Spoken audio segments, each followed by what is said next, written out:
दोस्तों, मैं कमर अब्बास आप लोगों को अपने ही YouTube channel Urdu study point पे खैर मकदम करता हूँ। आज हम लोग मोस्ट इम्पॉर्टेंट सेशन लेकर हाजिर हुए हैं जो DSSB-TGT प्रीवियस ईयर क्वेश्चन पर बेस्ड है और ये टोटल बेस्ड है NCERT पर। जो प्रीवियस ईयर क्वेश्चन में और मैंने NCERT बुक में जो मैच किया वो टोटल क्या है, NCERT बेस्ड पे है। इससे आज के सेशन से हमें ये पता चलेगा कि हमें DSSB-TGT और BPSC TRE4 के लिए कौन कौन सी बुक से हेल्प लेनी चाहिए और कौन कौन से क्वेश्चन को सॉल्व करना चाहिए और कौन कौन से टॉपिक पढ़नी चाहिए। तो चलिए आज हम लोग सेशन को आगे बढ़ाते हैं और देखते हैं कि इस पहले क्वेश्चन में क्या कहा जा रहा है। कि अगर इसका पहला क्वेश्चन देखा जाए तो पहले क्वेश्चन में कहा जा रहा है कि उर्दू नसरी दास्तानें किसकी तसनीफ़ है। हुसैन खान तहसीन की है, ज्ञानचंद जैन की है, मिर्ज़ा गालिब की है, मुंशी प्रेमचंद की है। तो उर्दू की नसरी दास्तानें यह तसनीफ़ ज्ञानचंद जैन की है। तो इस एतबार से हमारा दूसरा ऑप्शन सही हो जाएगा। दूसरे क्वेश्चन की तरफ आगे बढ़ते हैं और देखते हैं कि क्या कहा जा रहा है। कि दूसरे क्वेश्चन में कहा जा रहा है कि किसने अपने अफसानों में हिंदू देवमाला का इस्तेमाल किया। सुरेंद्र प्रकाश ने इस्तेमाल किया, बलवंत सिंह ने इस्तेमाल किया, राजेंद्र सिंह बेदी ने इस्तेमाल किया या कृष्णचंद्र ने इस्तेमाल किया। तो हिंदू देवमाला का जो इस्तेमाल जो किया है वो राजेंद्र सिंह बेदी ने अपने अफसानों में इसका इस्तेमाल किया है। तो इस एतबार से हमारा दूसरा ऑप्शन सही हो जाएगा। तीसरे क्वेश्चन की तरफ आगे बढ़ते हैं और देखते हैं क्या कहा जा रहा है। कि मोम की मरियम किसकी तसनीफ़ है। कुर्रतुल ऐन हैदर की है, इस्मत चुगताई की है, जिलानी बानो की है या प्रेमचंद की है। तो मोम की मरियम जो है वो जिलानी बानो की तसनीफ़ है। और जिलानी बानो को अगर देखा जाए तो जिलानी बानो का जो सबसे पहला कहानियों का मजमुआ था वो है रोशनी का मीनार। रोशनी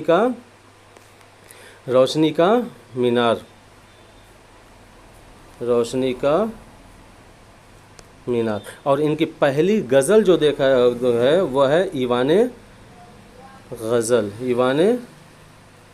गज़ल। और जिलानी बानो की और बहुत सी मशहूर नाविल है, जैसे कि संग बारिश है, जुगनू और सितारे है, ये भी नाविल है। और अफसानों की बात की जाए तो क्या है कि पराया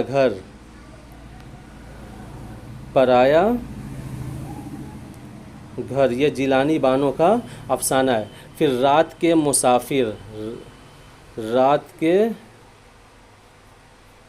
मुसाफिर ये भी क्या है, जिलानी बानो का अफसाना है। तो चौथे क्वेश्चन की तरफ आगे बढ़ते हैं और देखते हैं कि क्या कहा जा रहा है। कि मरातुल उरूस किसकी तसनीफ़ है। मरातुल उरूस अगर देखा जाए तो ये बहुत ही मशहूर नावल डिप्टी नज़ीर अहमद की है। तो इस एतबार से हमारा ऑप्शन नंबर 3 सही हो जाएगा। अगले क्वेश्चन की तरफ आगे बढ़ते हैं और देखते हैं कि क्या कहा जा रहा है। कि बागो बहार की पहली बार किस सन में शाया। बागो बहार पहली बार किस सन में शाया हुआ। क्या 1802 में शाया हुआ, क्या 1805 में शाया हुआ, क्या 1803 में शाया हुआ, क्या 1801 में शाया हुआ।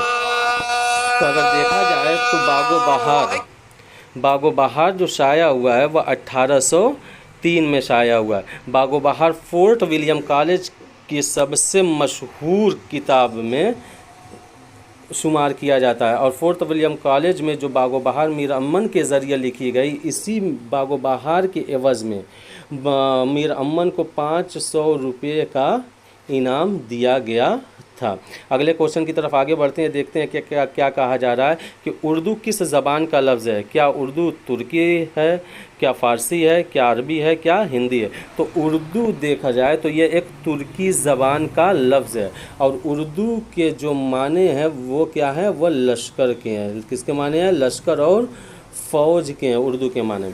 तो इस एतबार से हमारा क्या है कि तुर्की सही होगा। उर्दू किस ज़बान का लफ्ज़ है, वो तुर्की ज़बान का है। क्वेश्चन नंबर 7 की तरफ बढ़ते हैं और देखते हैं क्या कहा जा रहा है। कि टेढ़ी लकीर में कहानी किसके इर्द गिर्द घूमती है। टेढ़ी लकीर जो इस्मत चुगताई की जो मशहूर नाविल है, इसमें अगर देखा जाए तो जो कहानी है वह सुमन के इर्द गिर्द घूमती है। तो इस एतबार से हमारा चौथा क्वेश्चन सही हो जाएगा। क्वेश्चन नंबर 8 की तरफ बढ़ते हैं और देखते हैं क्या कहा जा रहा है। कि क्वेश्चन नंबर 8 में कहा जा रहा है कि उर्दू नस्र का बाकायदा आगाज़ कहाँ से हुआ। क्या अजीमाबाद से हुआ, लखनऊ से हुआ, दिल्ली से हुआ, दक्कन से हुआ। तो उर्दू नस्र का बाकायदा आगाज़ पे अगर बात किया जाए तो ये कहाँ से हुआ है, दक्कन से हुआ है। तो इस एतबार से हमारा चौथा ऑप्शन सही हो जाएगा। क्वेश्चन नंबर 9 की तरफ आगे बढ़ते हैं और देखते हैं क्या कहा जा रहा है। कि फिरदौसे बरी ये क्या है, एक नाविल है। फिरदौसे बरी किसकी तसनीफ़ है, क्या ये सिनफ़ी हैसियत से एक नाविल है। तो ये जो नाविल है वह क्या है, मौलाना अब्दुल हलीम शरर की है। तो इस एतबार से हमारा चौथा ऑप्शन सही हो जाएगा। 10वें क्वेश्चन की तरफ आगे बढ़ते हैं और देखते हैं क्या क्या कहा जा रहा है। कि जज्बे इश्क का सन तालीफ़ क्या है। क्या 1775 है, 1798 है, 1772 है या 1778 है। तो जज्बे इश्क का जो सन तालीफ़ है वह 1798 है। तो इस एतबार से हमारा दूसरा ऑप्शन सही हो जाएगा। क्वेश्चन नंबर 11 की तरफ बढ़ते हैं और देखते हैं क्या कहा जा रहा है। कि दक्कन में उर्दू के अव्वलीन नमूने किस दौर में मिलते हैं। बहमनी दौर में मिलते हैं, आसिफ शाही दौर में मिलते हैं, कुतुब शाही दौर में मिलते हैं या आदिल शाही दौर में मिलते हैं। तो दक्कन में उर्दू के अगर देखा जाए तो उसके जो अव्वलीन नमूने मिलते हैं वह किस में मिलते हैं, बहमनी दौर में मिलते हैं। तो इस एतबार से हमारा पहला ऑप्शन सही हो जाएगा। 12वें क्वेश्चन की तरफ बढ़ते हैं, देखते हैं कि क्या कहा जा रहा है। कि नौ तर्ज़ मुरस्सा किसकी तारीफ़ है। क्या सैयद शाह हुसैन की है, मीर अमन देहलवी की है, हुसैन अता ख़ान तहसीन की है या खलील ख़ान अश्क की है। तो नौ तर्ज़ मुरस्सा ये हुसैन अता ख़ान तहसीन की तालीफ़ है, तसनीफ़ है। तो इस एतबार से हमारा तीसरा ऑप्शन सही हो जाएगा। क्वेश्चन नंबर 13 की तरफ बढ़ते हैं और देखते हैं क्या कहा जा रहा है। कि गौतम नीलंबर किस नाविल का किरदार है। गौतम नीलंबर किस नाविल का किरदार है। आग का दरिया का है, फसाना आज़ाद का है, चांदनी बेगम का है, मेरे भी सनम खाने का है। तो गौतम नीलंबर ये कुर्रतुल ऐन हैदर की मशहूर नाविल आग का दरिया का एक किरदार है। यह कुर्रतुल ऐन हैदर के ज़रिए लिखा गया। फसाना आज़ाद की अगर बात किया जाए तो यह क्या है, रतन नाथ सरसार के ज़रिए लिखी गई नाविल है। चांदनी की अगर बात किया जाए तो जो चांदनी है वह आदिल रशीद की नाविल है। चांदनी किसकी नाविल है, वह आदिल रशीद की नाविल है। मेरे भी सनम खाने ये भी क्या है, कुर्रतुल ऐन हैदर के ज़रिए लिखी गई नाविल है। अगले क्वेश्चन की तरफ आगे बढ़ते हैं और देखते हैं क्या कहा जा रहा है। कि बाज़ार हुस्न का किस नसरी सिन्फ से ताल्लुक़ है। बाज़ार हुस्न का किस नसरी सिन्फ से ताल्लुक़ है। क्या ये खाका है, अफसाना है, नाविल है, इंशाइया है। तो अगर बाज़ार हुस्न की बात किया जाए तो ये मुंशी प्रेमचंद का एक नाविल है। क्या है, एक नाविल है।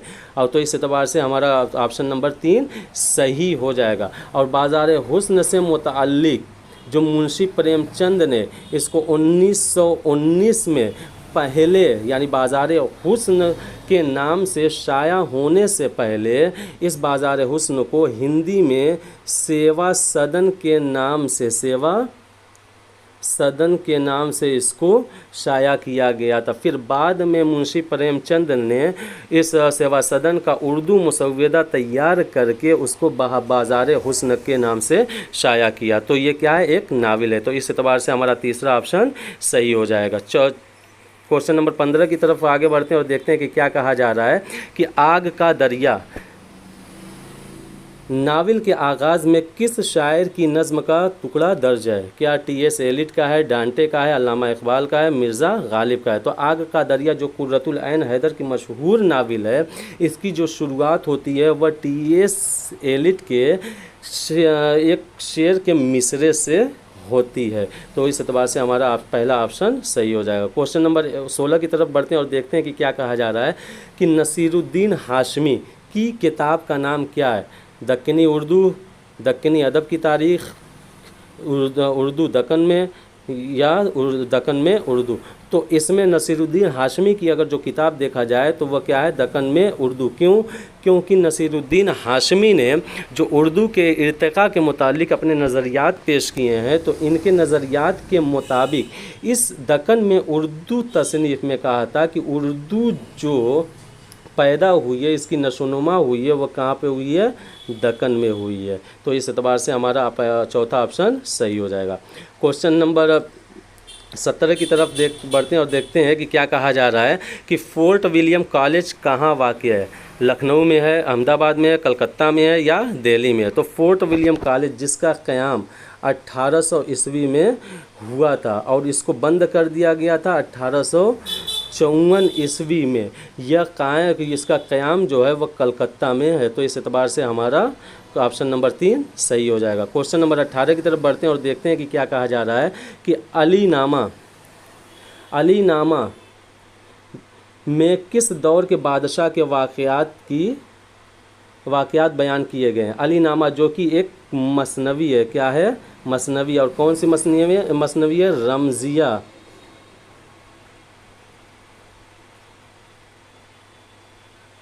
रज़मिया मसनवी है। और तो ये क्या है कि ये नुसरती की मसनवी है और इसमें अली आदिल शाह के वाक़यात बयान किए गए हैं। तो इस एतबार से हमारा ऑप्शन नंबर 1 सही हो जाएगा।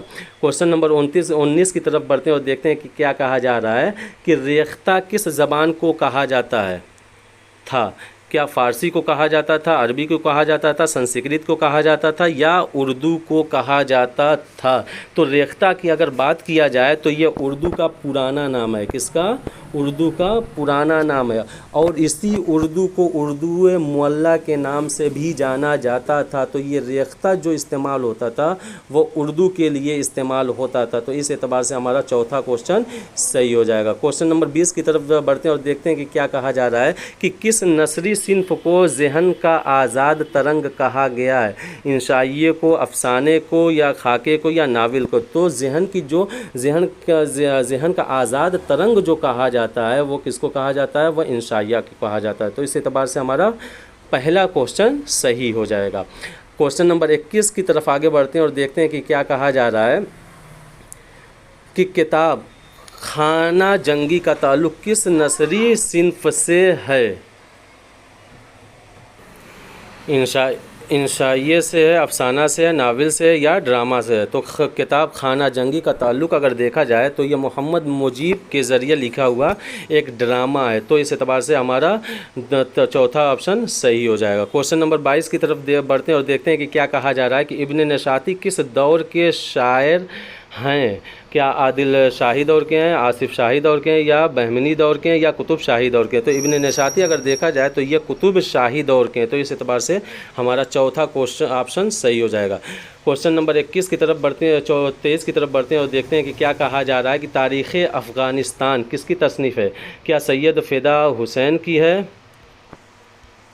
या यूसुफ़ खान कंबलपोश की है या अल्ताफ़ हुसैन आली की या सर सैयद अहमद ख़ान की है? तो अगर देखा जाए तो तारीख़ अफ़गानिस्तान जो है यह सैयद फ़िदा हुसैन की तसनीफ़ है। तो इस एतबार से हमारा ऑप्शन नंबर 1 सही हो जाएगा।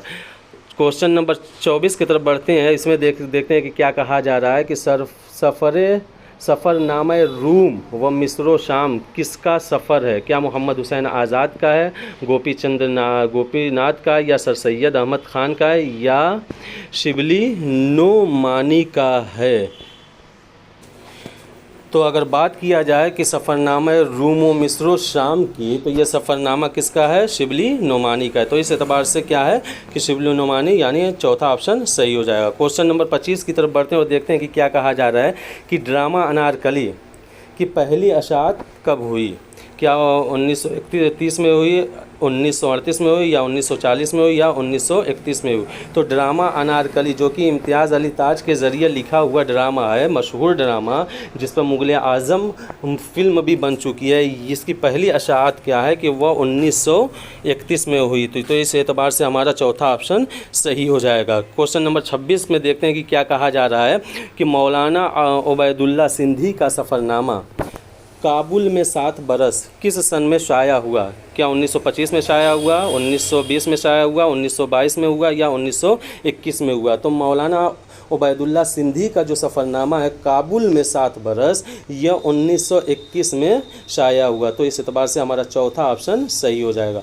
क्वेश्चन नंबर 27 की तरफ बढ़ते हैं, देखते हैं इसमें क्या कहा जाता है कि झिंगरे का जनाजा किसकी तसनीफ़ है? कन्हैया लाल कपूर की है, ख्वाजा हसन निज़ामी की है, मोहम्मद हुसैन आज़ाद की है या पितरुस बुखारी की है? तो क्या है, झिंगरे का जनाजा क्या है कि ये ख्वाजा हसन निज़ामी की तसनीफ़ है। तो इस एतबार से हमारा दूसरा ऑप्शन सही हो जाएगा। क्वेश्चन नंबर 28 में देखते हैं कि क्या कहा जा रहा है कि दर्ज झेल में कौन सा अफसाना प्रेमचंद का है? क्या नमक का दारोगा है, सफ़ेद फूल है, सितारों से आगे है, अंदाता है? तो अगर नमक का दारोगा देखा जाए तो ये क्या है, मुंशी प्रेमचंद का मशहूर अफसाना है। तो इस एतबार से हमारा पहला ऑप्शन सही हो जाएगा। तो अगर बात किया जाए सितारों के आगे की, तो ये भी क्या है, कुर्रतुल ऐन हैदर के अफसानों का पहला मजमुआ है। क्या है, पहला मजमुआ है, जो क्या है 1947 में शाया हुआ था। और ये अल्लामा इकबाल की नज़्म सितारों से आगे जहां और भी है, इस पर उन्होंने लिखा था। अंदाता क्या है, यह कृष्णचंद्र का अफसाना है। यहाँ पे जो नमक का दरोगा है वह क्या है, मुंशी प्रेमचंद का है। तो इस क्वेश्चन नंबर 28 का जो ऑप्शन सही है वो पहला ऑप्शन सही है। क्वेश्चन नंबर 29 की तरफ आगे बढ़ते हैं और देखते हैं कि क्या कहा जा रहा है कि आगा हश्र और उर्दू ड्रामा किसकी तसनीफ़ है? सफ़ी लखनवी की, इशरत रहमानी की, शाहिद हुसैन की, अंजुमन आरा की?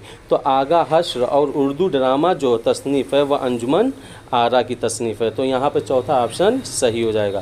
क्वेश्चन नंबर 30 में देखते हैं कि क्या कहा जा रहा है कि सफ़रनामा सैर ईरान का मुरत्तब कौन है? क्या शिबली नोमानी है, या सर सैयद हैं, या आगा मोहम्मद ताहिर है, या मोहम्मद हुसैन आज़ाद है? तो सफ़रनामा सैर ईरान का जो मुरत्तब हैं वह है मोहम्मद हुसैन आज़ाद, वह है मोहम्मद हुसैन आज़ाद। तो इस एतबार से हमारा चौथा ऑप्शन सही हो जाएगा। अगले क्वेश्चन की तरफ बढ़ते हैं कि इब्तिदा में सफ़रनामे को किस नाम से जाना जाता था? क्या मजमून कहा जाता था, सफ़री कहानी कहा जाता था, या तारीख़ कहा जाता था, या रूदाद कहा जाता था? तो इब्तिदा में देखा जाए तो सफ़रनामे को तारीख़ के नाम से जाना जाता था। तो यहाँ पे तीसरा ऑप्शन सही हो जाएगा। क्वेश्चन नंबर 32 में देखा जाए कि क्या कहा जा रहा है कि तारीख़ यूसुफ़ी किसकी पहली अशात किस सन में हुई?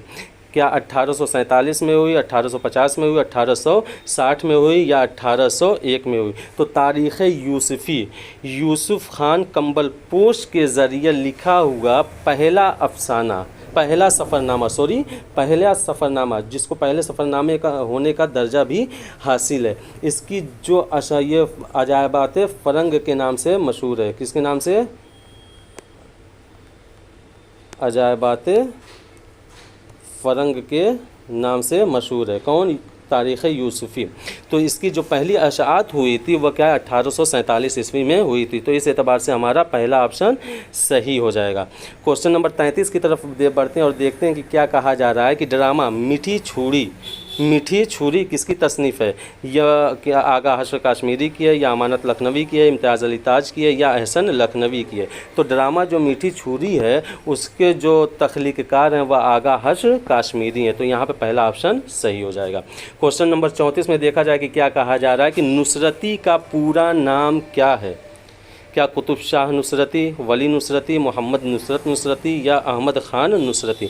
तो नुसरती का क्या है, पूरा नाम क्या है? मोहम्मद नुसरती। तो यहाँ पर तीसरा ऑप्शन सही हो जाएगा। क्वेश्चन नंबर 35 की तरफ बढ़ते हैं और देखते हैं कि क्या कहा जा रहा है कि रिपोर्टाज को हम वाक़यात की अदबी और महाकाती रिपोर्ट कह सकते हैं। यह जुमला किसने कहा था? क्या हमीद अख्तर ने कहा था, कृष्णचंद्र ने कहा था, या प्रोफेसर एहतशाम हुसैन ने कहा था, या मौलाना अबुल कलाम आज़ाद ने कहा था? तो रिपोर्टाज के बारे में जो ये जुमला कहा था कि वाक़यात की अदबी और महाकाती रिपोर्ट, यह प्रोफेसर एहतशाम हुसैन ने कहा था। तो इस एतबार से हमारा तीसरा ऑप्शन सही हो जाएगा। क्वेश्चन नंबर 36 की तरफ बढ़ते हैं और देखते हैं कि क्या कहा जा रहा है कि हॉस्टल में पढ़ना किसकी तसनीफ़ है? क्या रशीद अहमद सिद्दीकी की है, पितरुस बुखारी की है, मोहम्मद हुसैन आज़ाद की है, या फ़रहतुल्लाह बेग की है? तो हॉस्टल में पढ़ना ये क्या है, पितरुस बुखारी का एक मज़मून है। और इसके अलावा पितरुस बुखारी के बहुत से, जैसे कि सवेरे जो मेरे आँख खुली, ये भी एक मज़मून है। और कुत्ते क्या है, कुत्ते, यह एक मज़ाहिया मज़मून है किसका? पितरुस बुखारी का। अगले क्वेश्चन की तरफ आगे बढ़ते हैं और देखते हैं कि क्या कहा जा रहा है कि इंशाइये के इब्तिदाई नक़ूश किस किताब में हमें नज़र आते हैं? क्या कुतुब मुश्तरी में नज़र आते हैं, सबरस में नज़र आते हैं, फसाना अजायब में नज़र आते हैं, या बागो बहार में नज़र आते हैं? तो इंशाइये की जो इब्तिदाई नक़ूश अगर की बात किया जाए तो वह क्या मुल्ला वजही के ज़रिए लिखी गई सबरस में नज़र आते हैं। तो इस एतबार से हमारा दूसरा ऑप्शन सही हो जाएगा। क्वेश्चन नंबर 38 में देखते हैं कि क्या कहा जा रहा है कि उर्दू के पहले ड्रामे का नाम क्या है? क्या इंद्र सभा है, क्या पर्दे गफलत है, आफ्ताब मोहब्बत है, या अनार कली है? तो उर्दू के अगर पहले ड्रामे की बात किया जाए तो क्या है कि वह इंद्र सभा को माना जाता है, और ये किसके ज़रिए लिखा गया है? अमानत लखनवी के ज़रिए लिखा गया है। अमानत लखनवी के ज़रिए लिखा गया। और पर्दे गफलत किसके ज़रिए लिखा गया है? अमानत हुसैन का ड्रामा है। किसका ड्रामा है? आबिद हुसैन का ड्रामा है। और फिर उसके बाद क्या है? आफ्ताब मोहब्बत अगर देखा जाए तो यह आगा हश्र काश्मीरी का है। अनारकली सबको ही जानता है, इम्तियाज़ अली ताज का है। क्वेश्चन नंबर 39 की तरफ देखते हैं कि क्या कहा जा रहा है? काली सलवार किसकी तसनीफ़ है? क्या प्रेमचंद की है, कृष्णचंद्र की है, सादत हसन मंटू की है, इस्मत चुगताई की है? तो काली सलवार जो ये तसनीफ़ है वह किसकी है? वो सादत हसन मंटू की है। तो इस बार से हमारा तीसरा ऑप्शन सही हो जाएगा। क्वेश्चन नंबर 40 की तरफ बढ़ते हैं और देखते हैं कि क्या कहा जा रहा है कि मसनवी का फ़नी इम्तियाज़ क्या है? मसनवी का फ़नी इम्तियाज़ क्या है? क्या प्लाट है, दास्तानी क़िस्सा है, हर शेर के मिसरों का हम काफ़िया होना है, या किरदार निगारी है? तो मसनवी का फ़नी इम्तियाज़ अगर देखा जाए तो हर शेर का मिसरों का हम काफ़िया होना, ये क्या है? फ़नी इम्तियाज़ है। क्या है? फ़नी इम्तियाज़ है। तो इस एतबार से हमारा तीसरा ऑप्शन सही हो जाएगा। क्वेश्चन नंबर 41 की तरफ बढ़ते हैं और देखते हैं कि क्या कहा जा रहा है कि दास्ताने गदर किसकी तसनीफ़ है? दास्ताने गदर ये किसकी तसनीफ़ है? ये ज़हीर दहलवी की तसनीफ़ है। और इसकी अशात कब हुई थी? वो 1955 में हुई थी। तो इस बार से हमारा पहला ऑप्शन सही हो जाएगा। क्वेश्चन नंबर 42 की तरफ बढ़ते हैं और देखते हैं कि क्या कहा जा रहा है? कसीदे की कितनी किस्में हैं? कसीदे की कितनी किस्में हैं? क्या 3 किस्में हैं, या 4 हैं, या 2 हैं, या 5 है? तो अगर उमूमी तौर पर बात किया जाए तो कसीदे की 2 किस्में मानी जाती है। एक मदहिया कसीदा और एक होता है हिजविया कसीदा। मदहिया कसीदा में जिसमें हम किसी की तारीफ़ करते हैं, और हिजविया कसीदा में जिसमें हम किसी की हिजव करते हैं, मजम्मत करते हैं, वगैरह वगैरह। और इसके अलावा भी बहुत सारे वह अलग अलग बुक में अलग अलग किस्म मिलते हैं, जैसे कि नातिया कसीदा भी होता है और अलग कसीदा भी। लेकिन जो NCERT की बुक में है वो क्या है? वो 2 कसीदा लिखा हुआ है, हिजविया कसीदा और मदहिया कसीदा। तो यहाँ पे ऑप्शन नंबर 3 यानी 2 किस्में होती हैं, ये सही हो जाएगा। क्वेश्चन नंबर 43 की तरफ बढ़ते हैं और देखते हैं कि क्या कहा जा रहा है कि यादगार गालिब किसकी तसनीफ़ है? क्या हमीद अख्तर की है, अल्ताफ़ हुसैन हाली की है, काजी अब्दुल गफ्फार की है, शिबली नोमानी की है? यादगार गालिब की अगर बात किया जाए तो ये एक समाने है जो अल्ताफ़ हुसैन हाली के ज़रिए लिखी गई है। तो ये इस एतबार से हमारा दूसरा ऑप्शन सही हो जाएगा। अगले क्वेश्चन की तरफ आगे बढ़ते हैं और देखते हैं कि क्या कहा जा रहा है कि मसनवी ज़हर इश्क किसकी तसनीफ़ है? क्या वाजिद अली शाह की है, मोहम्मद रफ़ी सौदा की है, या अल्ताफ़ हुसैन हाली की है, शौक़ लखनवी की है?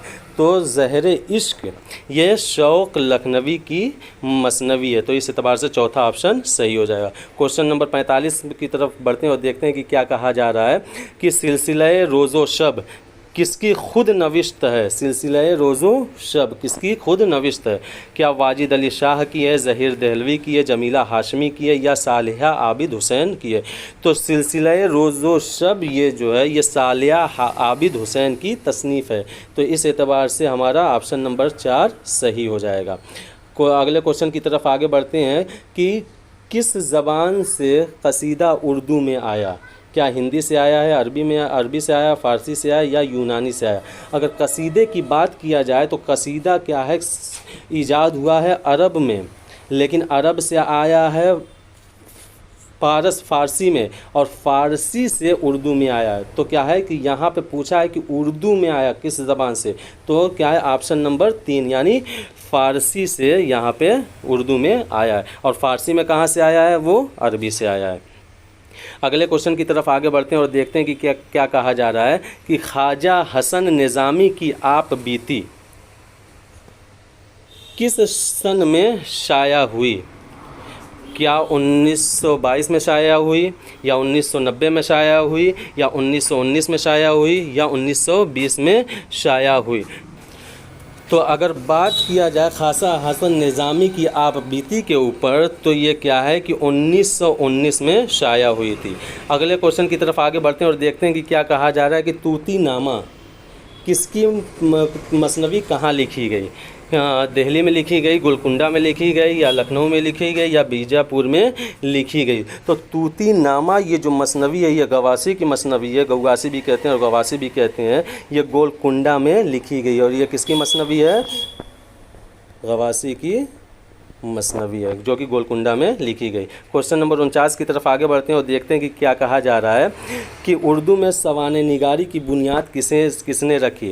क्या मोहम्मद हुसैन आज़ाद ने रखी, ख्वाजा अल्ताफ़ हुसैन हाली ने रखी, सर सैयद अहमद ख़ान ने रखी, या शिबली नोमानी ने रखी? उर्दू में सवाने उमरी की बुनियाद रखने का श्रेय जो जाता है, सेहरा जो जाता है, वह ख्वाजा अल्ताफ़ हुसैन हाली के सर जाता है कि इन्होंने ही उर्दू में सवाने निगारी की बुनियाद रखी है। तो इस एतबार से हमारा दूसरा ऑप्शन सही हो जाएगा। क्वेश्चन नंबर 50 और आखिरी क्वेश्चन की तरफ बढ़ते हैं और देखते हैं कि क्या कहा जा रहा है कि काजी अब्दुल गफ़्फ़ार का सफ़रनामा, काजी अब्दुल गफ़्फ़ार का सफ़रनामा नक्श फरहंग पहली बार किस सन में शाया हुआ? क्या 1925 में शाया हुआ, 1921 में शाया हुआ, या 1922 में शाया हुआ, या 1931 में शाया हुआ? तो काजी अब्दुल गफ़्फ़ार का जो सफ़रनामा है नक्श फरंग वह क्या है, पहली बार 1922 में शाया हुआ। तो इस एतबार से हमारा तीसरा ऑप्शन सही हो जाएगा। तो आज के लिए इतना ही काफ़ी है। मुझे उम्मीद है कि आज का सेशन आप लोगों को बहुत पसंद आया होगा। आप लोग इस वीडियो को ज़्यादा से ज़्यादा लाइक करें, शेयर करें, कमेंट करें और उर्दू स्टडी पॉइंट चैनल को सब्सक्राइब करें। और इन सारे क्वेश्चन को अपने प्रैक्टिस में लाने के लिए इस डिस्क्रिप्शन में टेलीग्राम का एक चैनल दिया गया है, जिसमें इन सारे क्वेश्चनों को क्या है क्विज़ के रूप में दिया जाता है, क्विज़ करके दिया जाता है। आप उस पर अपनी प्रैक्टिस भी कर सकते हैं। उसके चैनल का जो लिंक है इस डिस्क्रिप्शन में मौजूद है। आप लोग उसको उस डिस्क्रिप्शन से उस टेलीग्राम चैनल को ज्वाइन करें और अपनी प्रैक्टिस ज़्यादा से ज़्यादा करें। ये आप लोगों को DSSB और TRE4 में बहुत ज़्यादा मदद करने वाला है। कल हम लोग एक नए सेशन को लेकर हाजिर होंगे। जब तक के लिए आप लोग अपना ख्याल रखें। खुदा हाफिज़।